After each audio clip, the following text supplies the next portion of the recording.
पहला क्वेश्चन में पूछा हुआ है कि विद्युत आवेश का एसआई मात्रक क्या होता है। अगर इस क्वेश्चन का आपको आंसर मालूम है तो इसका आंसर आप लोग को कमेंट में बताइए कि इसका सही आंसर क्या है। इसका सही आंसर हो जाएगा ऑप्शन नंबर सी, कूलाम सही है। दूसरा क्वेश्चन में पूछा है कि एक इलेक्ट्रॉन का आवेश होता है।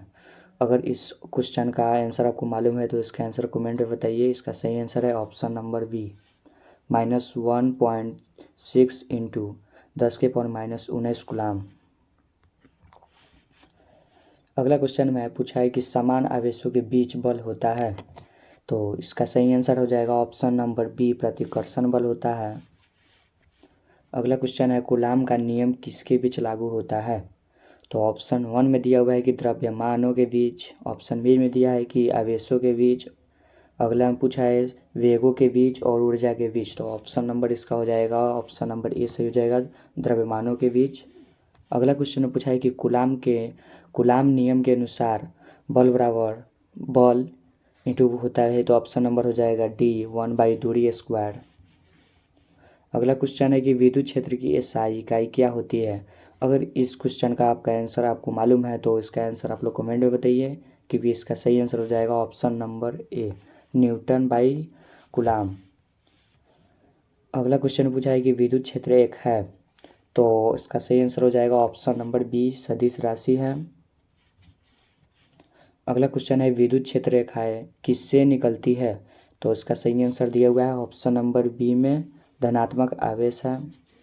अगला क्वेश्चन है विद्युत क्षेत्र रेखाएं कहाँ समाप्त होती है। तो ऑप्शन नंबर ए सही हो जाएगा, ऋणात्मक आवेश पर समाप्त हो जाती है। तो वह धनात्मक आवेश से निकलती है और ऋणात्मक आवेश पर समाप्त होती है। अगला क्वेश्चन है कि दो आवेशों के बीच बल का मात्रक क्या होता है। इस क्वेश्चन का आपको आंसर मालूम है तो इसका आंसर आप लोग कमेंट में बताइए। इसका सही आंसर है ऑप्शन नंबर हो जाएगा ए, न्यूटन। अगला क्वेश्चन है विद्युत क्षेत्र की दिशा होती है। तो बल की दिशा, ऑप्शन नंबर सी सही हो जाएगा, बल की दिशा में होती है। अगला क्वेश्चन में पूछा है कि कूलाम स्थिरांक के का मान होता है। तो ऑप्शन नंबर इसका सही हो जाएगा ऑप्शन नंबर ए में दिया हुआ है सही answer, 9 × 10⁹ newton metre square by coulomb square.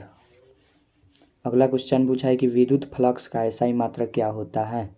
तो इसका सही आंसर दिया हुआ है ऑप्शन नंबर ए में, newton metre square by coulomb. अगला क्वेश्चन में पूछा है कि विद्युत क्षेत्र शून्य होता है।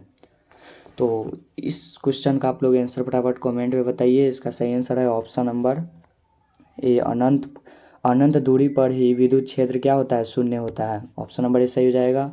अगला क्वेश्चन है विद्युत क्षेत्र का सूत्र होता है। विद्युत क्षेत्र का सूत्र है तो ऑप्शन नंबर हो जाएगा ऑप्शन नंबर ए सही है, F/Q। ऑप्शन नंबर ए सही है। अगला क्वेश्चन है विद्युत क्षेत्र रेखाएं कभी नहीं कटती है, कभी नहीं कटती है तो नहीं कटती दिया हुआ है ऑप्शन नंबर सी में। ऑप्शन नंबर सी इसका राइट आंसर है। अगला क्वेश्चन दिया हुआ है गाउस का नियम संबंधित है। तो इस क्वेश्चन का आंसर आप लोग कमेंट में बताइए अगर आपको मालूम है तो, क्योंकि इसका सही आंसर दिया हुआ है ऑप्शन नंबर सी में, विद्युत फ्लक्स से संबंधित है गाउस का नियम। अगला क्वेश्चन है चालक में आवेश रहता है। तो चालक में आवेश रहता है तो ऑप्शन नंबर हो जाएगा सी, सतह पर रहता है। अगला क्वेश्चन है विद्युत क्षेत्र रेखाओं की संख्या बताती है। तो ऑप्शन नंबर हो जाएगा ए सही हो जाएगा, द्रव्यमान बताती है।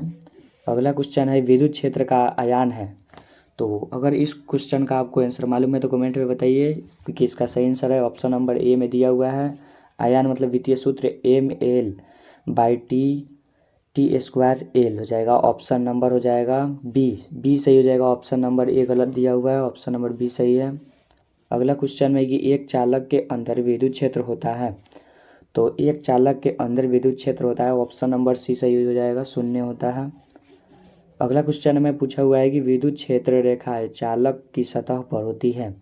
तो लंबवत होती है, ऑप्शन नंबर सी सही हो जाएगा, और लंबवत होती है।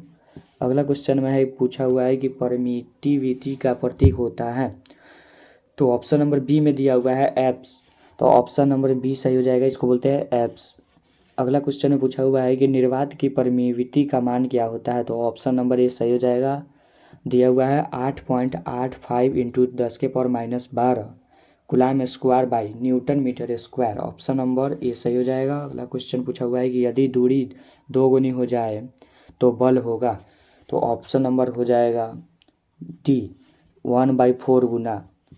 अगला क्वेश्चन है कि एक कूलाम आवेश बराबर होता है, तो ऑप्शन नंबर ए सही हो जाएगा, क्योंकि उसमें दिया हुआ है 6.25 × 10⁻18 इलेक्ट्रॉन होते हैं एक कूलाम बराबर। ऑप्शन नंबर अगला क्वेश्चन में पूछा हुआ है कि ग्राउस का नियम लागू होता है, तो इस क्वेश्चन का आप लोग आंसर कमेंट में फटाफट बताइए, क्योंकि बहुत ही ईजी क्वेश्चन पूछा हुआ है। तो इसका आंसर है ऑप्शन नंबर ए सही हो जाएगा। बंद सतह पर ही क्या होता है, ग्राउस का नियम लागू होता है। अगला क्वेश्चन पूछा हुआ है कि विद्युत क्षेत्र का सूत्र बिंदु आवेश के लिए है, तो इसका सही आंसर हो जाएगा ऑप्शन नंबर ए सही ऑप्शन दिया हुआ है, क्योंकि R/Q/R के इसका ऑप्शन दिया हुआ है K/Q/R²। ऑप्शन नंबर ए सही दिया हुआ है। तो अगला क्वेश्चन ने पूछा है कूलाम का नियम लागू होता है स्थिर स्थिर आवेश पर ही क्या होता है, लागू होता है, तो ऑप्शन नंबर ए सही हो जाएगा। अगला क्वेश्चन पूछा है कि निर्वात में परमिविटी को कहते हैं, क्या कहते हैं, तो एप्सिलॉन नोट कहते हैं। ऑप्शन नंबर ए सही हो जाएगा, एप्सिलॉन नोट। अगला क्वेश्चन है विद्युत बल की प्रकृति है, तो ऑप्शन नंबर ए सही हो जाएगा। आकर्षण बल और प्रतिकर्षण बल दोनों होते हैं।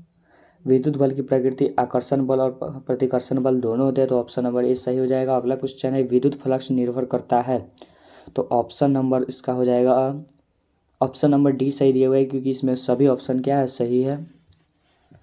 अगला क्वेश्चन है ग्राउस का नियम का सूत्र है, तो ऑप्शन नंबर ए सही हो जाएगा Q/ε0।